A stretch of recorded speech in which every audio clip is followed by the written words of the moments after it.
Une fonction f est dérivable sur un intervalle si elle est dérivable en tout point x0 de cet intervalle.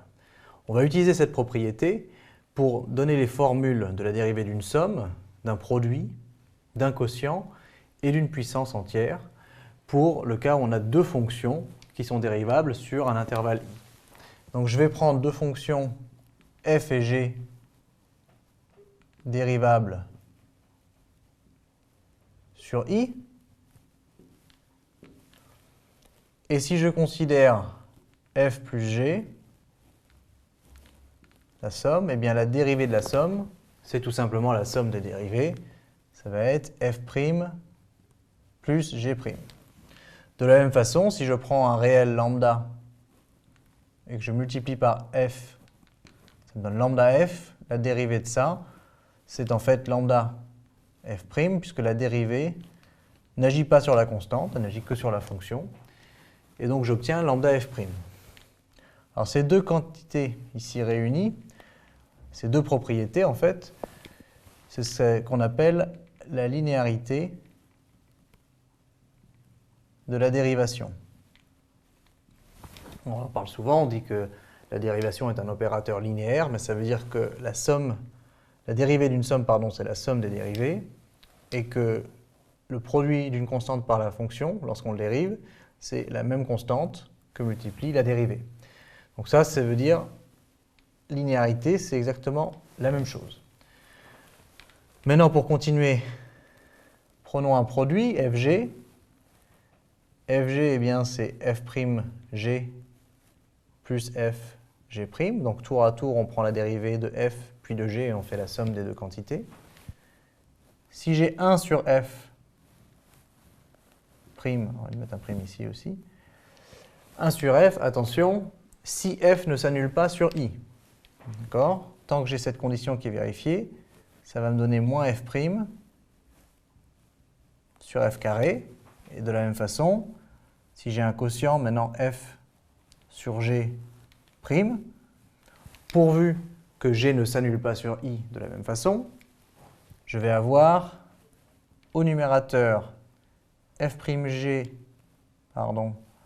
moins fg' sur g carré.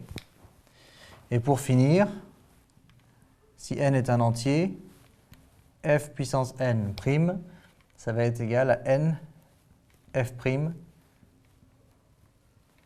fn moins 1. Alors j'attire votre attention sur deux choses. La première, c'est qu'ici, et moi-même j'ai failli me tromper, c'est que c'est bien un moins. Pourtant, c'est la même quantité qu'ici. Simplement, on a un moins dans le cas d'un quotient, faites attention à ça. Et ici, il y a f'. En général, f', c'est le premier truc qu'on oublie. Il faut bien penser à multiplier n f puissance n-1 par f'. Alors, si on veut prendre quelques exemples pour illustrer ça avec des fonctions classiques, on peut considérer par exemple f est égal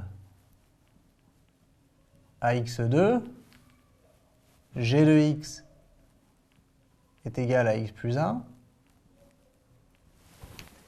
et donc on va prendre un intervalle où f et g ne s'annulent pas pour ne pas avoir d'ennui avec 1 sur f et f sur g. Et donc mettons que je choisisse l'intervalle i égale 1, 5. Je peux choisir ce que je veux, mais cet intervalle-là, ni f ni g ne s'annulent. Du coup, eh bien, f plus g'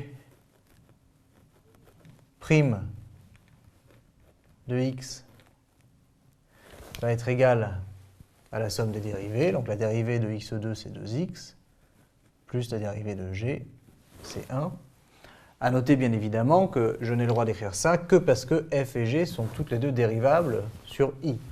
Pourquoi? Parce que g est l'équation d'une droite, c'est dérivable sur r, et f est une équation du second degré. Plus simplement, même, c'est la fonction carrée, donc c'est une fonction usuelle, et on sait que cette fonction est dérivable sur r.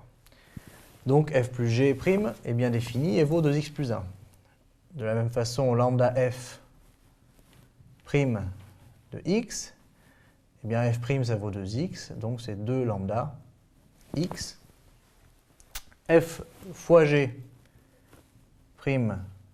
de x, alors là on va y aller par étapes, c'est f'g, donc c'est 2x fois x plus 1, plus, parce que c'est le produit, la dérivée de g qui vaut 1 fois f, donc c'est x2 fois 1, soit x2, ce qui nous fait 3x2 plus 2x. Si je prends 1 sur f maintenant,